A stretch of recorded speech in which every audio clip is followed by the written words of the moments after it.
बात उस समय की है जिस समय गुरु महाराज जी नूरमहल के छोटे आश्रम में रहते थे। एक दिन महाराज जी रात्रि के समय उठे और एक गुरु भाई को अपने पास बुलाया और गुरु महाराज जी ने कहा, जाओ पास के गांव से उस फलां व्यक्ति को बुला कर लाओ। उन गुरु भैया ने घड़ी की ओर देखा और फिर विनम्रता से महाराज जी से पूछा, गुरु महाराज जी क्या अभी जाना होगा? महाराज जी ने कहा, हाँ अभी इसी क्षण जाना होगा। वे गुरु भाई महाराज जी की आज्ञा का अनुपालन करते हुए उसी क्षण चल पड़े उस गांव की ओर। और जैसे ही वे उस गांव में पहुंचे, वहां जाकर उस भाई के द्वार को खटखटाया और सामने से जैसे उसने द्वार खोला, इतनी रात्रि को उस गुरु भाई को अपने सामने देखकर हैरानी से पूछा, भैया आप इस समय यहाँ कैसे आना हुआ? तब उन्होंने गुरु महाराज जी की आज्ञा के विषय में बताते हुए कहा, महाराज जी की आज्ञा है कि आपको इसी क्षण अपने साथ नूरमहल लेकर आऊं।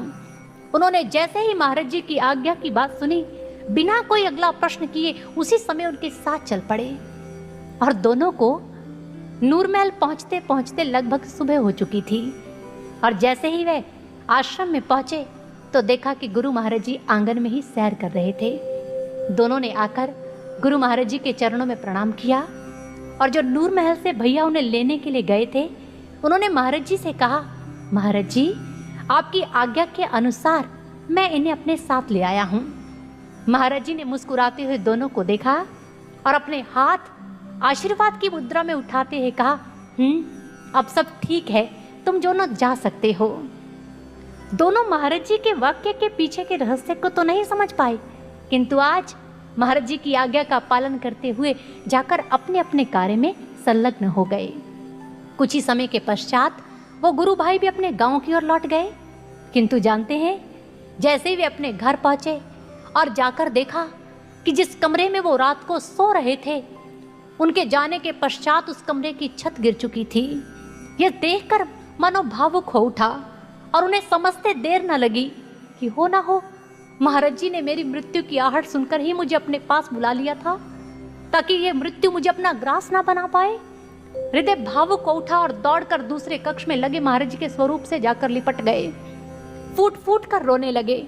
आज मुख से कोई शब्द नहीं निकल रहे, किंतु हृदय बार बार धन्यवाद कर रहा है अपने जीवन दाता का। और आज हृदय गुरु कृपा को पाकर मानो यही कह रहा है, महास्रोत व करुणा का क्या हिसाब लगाओगे? अनंत बहती गुरु की कृपा कभी गिन नहीं तुम पाओगे। ममता समता रख हृदय में, प्रेम लुटाया भर भर के, पाप पुण्य की गठड़ी न खोली जो आया उनके दर पे। करुणा के तराजू में रखकर कर्म सबके तोल दिए, दया दृष्टि डाली जब भी कृपा के बांध खोल दिए। तुम गागर और वो सागर नहीं और छोर मिन पाओगे। अनंत बहती गुरु की कृपा कभी गिन नहीं तुम पाओगे। अनंत बहती गुरु की कृपा कभी गिन नहीं तुम पाओगे। सच में सदगुरु की ऐसी अनंत कृपा को अपने जीवन में पाकर एक शिष्य का हृदय आह्लादित होता है और वे अपना सब कुछ गुरु चरणों में निछावर कर देना चाहता है। ऐसे ही भावों को एक बार एक साधक ने गुरु महाराज जी के चरणों में रखते हुए कहा, महाराज जी जब से आप हमारे जीवन में आए हैं तो हमारा तो सौभाग्य जग गया, हमारा जीवन धन्य हो गया आपको पाकर। जानते हैं, आपके आने से हमारे जीवन में बहुत कुछ घटित हुआ, बहुत चमत्कार घटित हुए। आपकी अनंत कृपाओं को पाकर हम धन्य हो गए हैं और अब मन चाहता है कि आपके लिए कुछ करें जिससे आपको प्रसन्नता मिले। तब गुरु महाराज जी ने कहा, सच में अगर मेरे लिए कुछ करने की अभिलाषा रखते हो, अगर मुझे प्रसन्न देखना चाहते हो, तब तुम्हें एक कार्य करना पड़ेगा। उन्होंने झट से पूछा, महाराज जी शीघ्र बताइए, मुझे क्या करना होगा? मैं वे सब करूंगा जो आप मुझे करने के लिए कहेंगे। महाराज जी ने कहा, तब बस एक कार्य करना, जिस अज्ञानता की खाइयों से मैंने तुम्हें निकाला है, कभी दोबारा उसकी ओर मत लौटना। आत्म जागृत होकर जीना, सदैव अपनी आत्मा को सुरक्षित रखना और याद रहे सदैव अपना संपर्क मुझसे बनाकर रखना। जानते हो, जो मेघ सागर के साथ अपना संपर्क बनाकर रखते हैं वही अंत में बरसने वाले मेघ बन पाते हैं। इसीलिए हम सदैव यही चाहते हैं कि तुम सब अपना संपर्क मुझसे बनाकर रखो, ताकि मेरी अनंत कृपाओं का लाभ प्राप्त कर पाओ। सत्य ही तो है गुरु भक्तों, गुरु की अनंत कृपाओं को केवल वही प्राप्त कर सकता है जो भाव से, हृदय से अपने गुरु के साथ जुड़ा रहता है।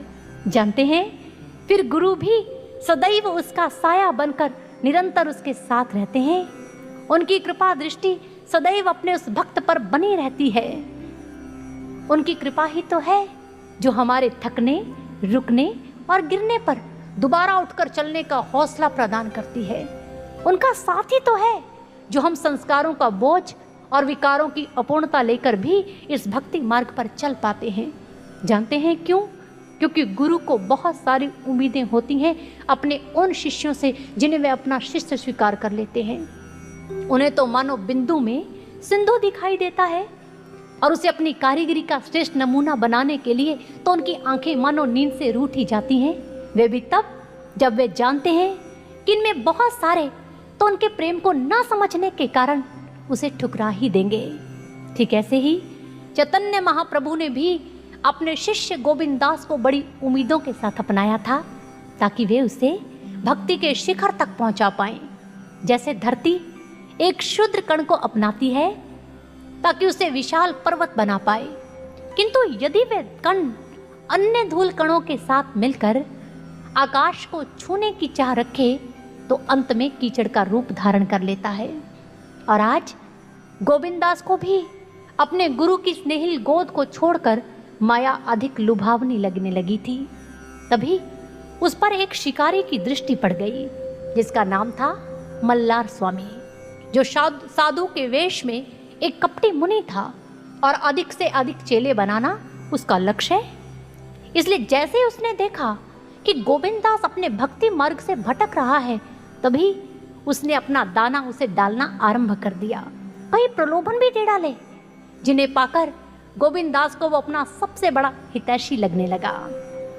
और आज गोविंद दास को जैसे ही देखा कि वो अपने पथ से भटक रहा है, तब उसने अपना प्रस्ताव रखते हुए कहा, गोविंद दास, यदि तुम चाहो सभी भोगों को भोगते हुए भक्ति करना तो मैं तुम्हें वो अवसर भी प्रदान कर सकता हूँ। उसके इन शब्दों को सुनकर गोविंद दास को लगा कि मानो जीवन का यही एक स्वर्णिम अवसर शेष बचा है। और आज माया की चमक ने मानो उसकी सोचने और समझने की शक्ति ही छीन ली। इसलिए वे ये भी नहीं समझ पाया कि भला बिना गर्म तवे पर तपे कौन सी रोटी किसी की क्षुधा शांत कर पाती है। और चैतन्य महाप्रभु वे भी तो उसे तपा ही रहे हैं ताकि वे अपनी आत्मिक क्षुधा शांत कर पाए, किंतु आज उसकी समझ में ये बात नहीं आ रही। इसलिए वह मल्हार स्वामी के साथ जाने के लिए तैयार हो गया। आज अपने पूर्ण गुरु को छोड़कर उसके पीछे पीछे चलने लगा। शीघ्र ही वे उसके आश्रम पहुंच गए जो किसी महल से कम नहीं था। गोविंद दास ने जैसे ही उसे देखा तो उसकी आंखें तो मानो आज उसे देखकर विस्मय से फटी रह गई। तभी मल्लार स्वामी ने उसे उसका कक्ष दिखाते हुए कहा, गोविंद दास, ये है तुम्हारा कक्ष।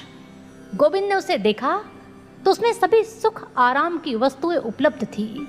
गोविंद देखकर प्रसन्न चित्त हो गया। भोजन कर जैसे ही अपने विश्राम के लिए मखमली गद्दों की ओर बढ़ने लगा, तभी आकर एक सेवक ने संदेश दिया, गोविंद दास, आपको मल्लार स्वामी अपने कक्ष में याद कर रहे हैं। गोविंद वहां पहुंचा तो मल्लार स्वामी ने पूछा, गोविंद, किसी चीज की कोई कमी तो नहीं? यदि लगे तो मुझे बोल देना। उनके इन शब्दों को सुनकर गोविंद बस उसके चरणों में झुकने ही वाला था कि तभी मल्लार स्वामी ने अपने पास खड़े सेवक से कन्नड़ भाषा में कहा, देखो, नया मुर्गा फंसाकर लाया हूं, भागने ना पाए। वे नहीं जानता था कि गोविंद दास को भी इस भाषा का ज्ञान है। इसलिए जैसे गोविंद दास ने इन शब्दों को सुना तो घुटनों के बल जमीन पर गिर पड़ा और रोते रोते कहने लगा, क्यों किया तुमने मेरे साथ ये विश्वासघात? आखिर क्या मिला तुम्हें मेरी जिंदगी उजाड़ कर? क्यों किया तुमने ये महापाप? उनके इन शब्दों को सुनकर मल्लार स्वामी आवेश में आ गया और कहने लगा, मूर्ख, विश्वासघात मैंने नहीं, तुमने स्वयं किया है, वो भी अपने गुरु के साथ। और पाप मैंने नहीं, महापाप तो तुमने स्वयं किया है, वो भी अपने पूर्ण गुरु से बेमुख होकर। आज उनके इन शब्दों को सुना तो गोविंदास फूट फूट कर रोने लगा। तभी मल्लार स्वामी ने उसे काल कोठड़ी में बंद करने का आदेश दे दिया। और अब गोविंद पश्चाताप के आंसू बहाने लगा, किंतु जानते हैं उसके ये आंसू कब प्रार्थना में बदल गए वह स्वयं समझ नहीं पाया और वह कह उठा, गुरुदेव मुझे क्षमा कर दीजिए, मैं जानता हूँ कि मैंने पाप नहीं महापाप किया है, किंतु मुझ में इतनी समझ नहीं थी कि मैं कांच और हीरे में अंतर कर पाता। गुरुदेव मैं जानता हूँ कि मैंने अपने शिष्यत्व की कब्र खुद खोदी है, किंतु मैं अब इसे दफन होते नहीं देख सकता। गुरुदेव मुझे क्षमा कर दीजिए, मैं पुनः आपके सानिध्य में जीना चाहता हूँ, मैं आपकी वाटिका में खिलना चाहता हूँ। गुरुदेव मुझे बचा लो, इस पश्चाताप की अग्नि में जलने से मुझे बचा लो। गुरुदेव मुझे बचा लो। गोविंददास गम के सागर में डूबने ही वाला था कि तभी उसके कानों में एक दिव्य वाणी गूंज उठी, मल्लार स्वामी हमें हमारा गोविंद लौटा दो। गोविंद ने इसे सुना तो समझ नहीं पाया, अरे मेरे गुरुदेव यहाँ भला इस समय कैसे आ सकते हैं। तभी वह दिव्य वाणी फिर से प्रस्फुटित हुई, सुना नहीं मल्लार स्वामी हमारा गोविंद हमें लौटा दो। आधी रात को मल्लार स्वामी का आश्रम चैतन्य महाप्रभु की दिव्य वाणी से गूंज उठा था, जिसे सुनकर उसके सभी शिष्य अपने अपने कक्षों से बाहर आ गए।